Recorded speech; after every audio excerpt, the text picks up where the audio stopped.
Okay, you know what? I'm just gonna start talking. Who cares? Oh, one whole person's watching. All right, couple of things. A little update here for you guys.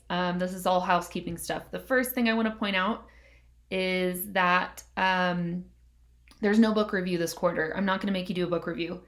I know some of you are absolutely devastated by the fact that I'm not going to make you do a book review. So if you really wanted to, you could, but you don't have to. The rest of the year, it's going to look a lot like it is now. We're going to have 7 weeks of poetry. We're on week 3. We're going to have 4 more after this. Each week, we'll talk about a different poet. We'll talk about a different concept within poetry. And I'm going to keep it pretty much the same workload as it is right now. It won't be too difficult, 2 journals a week. That's where we're going to keep it. After the 7th week is done, I'll have a week of finals where I'm going to have you guys write me a final essay. It's not really an essay, it's more of like a long journal entry or a letter, but that will be your final score for the year. Will be that, and we'll do that in late May. As I said, no book reviews this quarter. You don't need to worry about it anymore. If you happen to have one of my books that you took home with you to read or something like that, or if you have a school book that you need to get back to the school somehow, please contact me and we'll figure out the best way to do that. It might end up being that you'll bring it into the front office or something like that. But we want to be able to get all of those books back, please. And the last thing on this housekeeping stuff is office hours. If you need help of any kind where email is not going to quite cut it, there is a feature in Canvas where you can do conferences, which is essentially like a Skype call or a FaceTime call. If you really would like to have office hours set up, just email me. I've done it for a few chemistry students already. It works great. It's not a big deal. I don't think you guys will need as much help, but if you do, that's totally fine. I ended up helping someone last week and then we just talked for 25 minutes because we're both lonely. And quarantine is just really like that sometimes. So again, that's all the housekeeping stuff. And as we're doing this, hi Morgan. Yes, so the conference hours would be one-on-one unless someone else wanted to join in. It's like a Skype call, but because it's through Canvas, it's a little bit more legit. It's a little bit less weird, I think. But it's just one-on-one talking. And it worked out really well with chemistry because I was able to draw on my whiteboard and talk about that kind of thing. I can also set up conferences with groups of people. So if more than one person needed help on the same thing, I might try and coordinate it so that it was all one thing. So that's what conferences are. I might not even need it at all for English. It just depends on what you guys need and what you would want. So it's totally something that you control. You email me to set that up. Okay, so that's all the housekeeping stuff. I'm going to start talking about poetry now. Super fun stuff. This week, we're actually going to start reading poems. We spent the last 2 weeks on songs. Now we're going to start with poems. So first thing I want to talk about is reading poetry, because a lot of you guys all listen to students read poetry, and it's really bad. The first thing that you want to do when you're reading a poem is you want to look at your author and your time period, if it's provided. So if there is no time period provided, move on with your life. If there's no author provided, move on with your life. But if you happen to know that the poem was written in like 1865, which happens to be the last year of the Civil War, that might help clue you in on what's going on in that poem. So look for any background like that. And then this right here, read it aloud once or listen and read along at the same time. For one of the assignments this week, I've linked it to a reading of the poem for the Road Not Taken by Robert Frost. There's a link so that you can go and listen to someone read it to you. But reading it aloud is really important. If you're just reading a poem in your head, it's not going to be as, it's not going to work as nicely, basically. It's just, poems are meant to be read aloud. They're meant to be listened to. So read it aloud or try and have someone read it aloud to you if possible. As you're reading, make sure that you're identifying any confusing words or phrases or anything like that and go ahead and look them up so that that's not a problem anymore. Also look for interesting parts, do a little bit of analysis, and you want to find the poem's theme at that time. We'll talk more about theme here in a little bit. And then read it aloud a second time. If you can read it aloud more than once, that's ideal. That's much better. The other thing that I'll say is a lot of us, when we're reading poems, there's like they're called line breaks, where you're breaking up a sentence into lines like a poem does. If you're pausing at the end of your lines, you're not doing it right. You need to make sure that you continuously read through the line breaks, only pause for punctuation. So those are my tips. You'll be reading probably 2 or 3 poems a week from here on out. Take this into account. I'll try and read on a lecture every week as well. It just depends on the week and what's going on there. Anyway, so that's how we're going to read poetry. So the other thing I want to talk about is rhyme scheme. This is probably something that you talked about in junior high or middle school. Basically, you're just labeling the different lines in a poem or stanza with letters to indicate what rhymes with what. And I've got an example here that we're going to practice that on. So this is a poem called Fire and Ice. It's by Robert Frost. We're reading Robert Frost this week.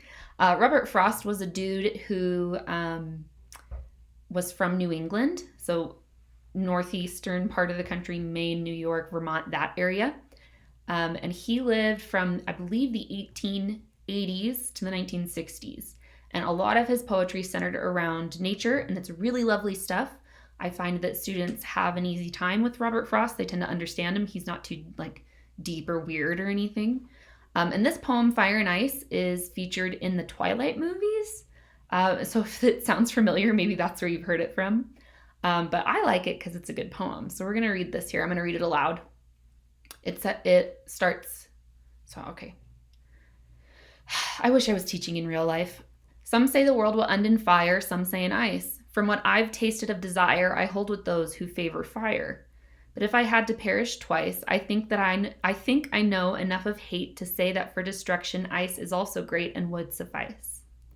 Okay, so this is a very simple poem. I really like this poem. It's kind of fun. It's got a good rhyme scheme to it. And if we were to label the rhyme scheme, what we're going to do is we're going to label each line in the poem. So the first line here, some say the world will end in fire. The rhyme there that's possible is ire, right? Fire. We'll label that A. Then we'll say some say in ice. That's our second line. It's not ice and fire do not rhyme. So ice, we're going to label it B.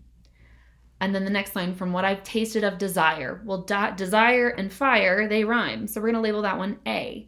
And we're going to do this the whole way. And so this is what that's going to end up looking like. The rhyme scheme here is A, B, A, B, C, B, C, B. Okay? So we go through and look at all the A's. Fire, desire, fire. Those all rhyme. Look at B's. Ice, twice, ice, suffice. Those all rhyme. Perfect. And then we've got our C's. Hate and great. Okay, that's how our rhyme scheme's done. Again, probably a lot of you guys have done this like in middle school. I wanted to refresh just in case because we all know that we're regressing quite a bit right now with quarantine happening.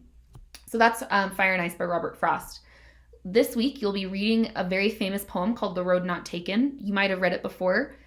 You'll have to label the rhyme scheme for that poem. So if this is something that's difficult for you, you need a little extra help, let me know and I'll walk you through it again.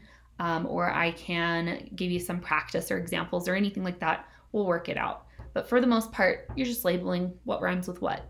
Also, I'm sorry if you can hear my neighbors. They're right there. I don't know what's going on. Okay, so now let's talk about themes in poetry. Poetry themes are not the same thing as the subject of a poem. Okay, so Fire and Ice, the theme of that poem is not hot and cold. Themes are going to be related to instead the feelings that the poet has for the subject, whatever that subject is. Are they positive or negative feelings? We're also going to be looking for the story that the poet's trying to tell. What's the message of the poem here? What are we looking for? And the other thing is poems don't necessarily have to have just one theme. So if we looked at Fire and Ice, we're going to look at Nothing Gold Can Stay here in just a second. But if we look at Fire and Ice and we're trying to find the theme, some say the world will end in fire, some say in ice. Okay, fire and ice are opposites. So one thing that we could say as a theme here would be opposites. That's a theme. From what I've tasted of desire, I hold with those that favor fire. But if it had to perish twice, I think I know enough of hate to say that for destruction, ice is also great and would suffice. Another theme here is destruction, right? The world ending and destruction are both mentioned. That's another theme. And so themes, they can go on like this. It's not just one thing. It's not the subject of the poem. It's the kind of the inner message of the poem.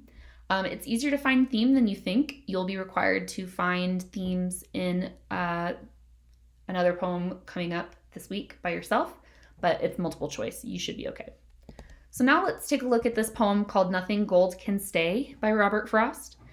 This is my favorite Robert Frost poem. It's nice and short. It's got an easy rhyme scheme. It's easy to understand. We're not doing anything too difficult.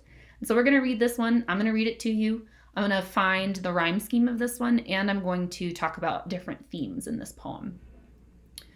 So this is Nothing Gold Can Stay by Robert Frost. Nature's first green is gold, her hardest hue to hold. Her early leaf's a flower, but only so an hour. Then leaf subsides to leaf, so Eden sank to grief, so dawn goes down to day. Nothing gold can stay.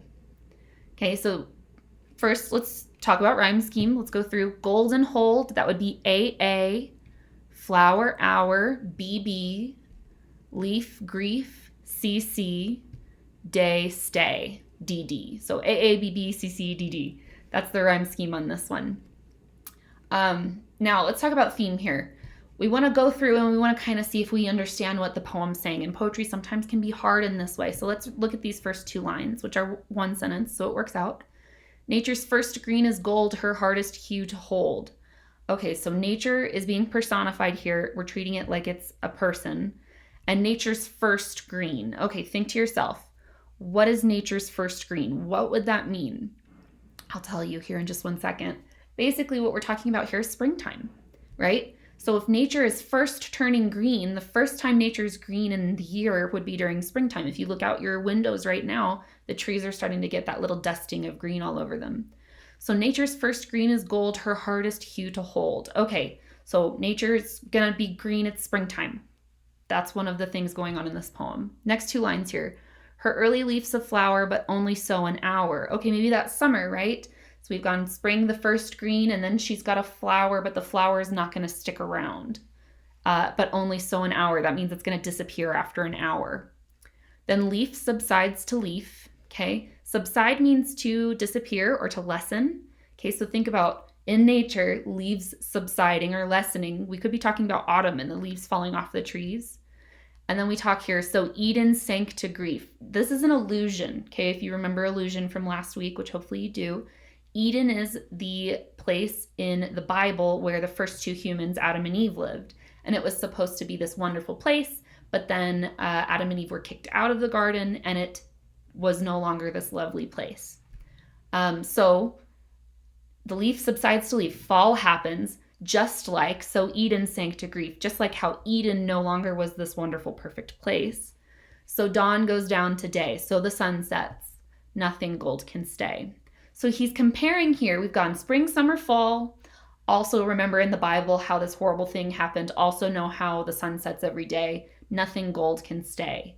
Nothing that is lovely can stick around. And so one theme that we could pull from this would be the seasons changing. That would be pretty easy to pull out, and that would be totally valid. You could write me a whole essay, which you won't. You're not going to do an essay on these. But you could, if you wanted to, talk about how this poem just talks about the seasons. But another one here is the idea of impermanence, right? Nothing is permanent. Especially nothing good is permanent. That might be the idea here. It's not necessarily a super uplifting poem. So we've come up with a couple different themes there already. Seasons, impermanence, nothing gold can say, nothing good can stick around. You'll be doing this with another poem by yourself. That was the last slide, just making sure. You'll be doing this with another poem this week. Two roads diverged in a yellow wood. Okay, it's called The Road Less Traveled by Robert Frost. You've probably heard of it. But that's all I've got for you guys this week on the lecture. I will be putting a quiz on Canvas based off of this to make sure that you watched it. It should not be difficult. It should be pretty simple. So hopefully that will be something that you can go and get easy points on. Please continue to reach out to me through Remind and email. I love hearing from you guys. I miss you so much. It's very difficult right now to deal with being away from my students and my school. It's hard, but we'll get through this and it'll be okay. And then in August, you can all come and say hi to me in my classroom. So that's all for this week. I will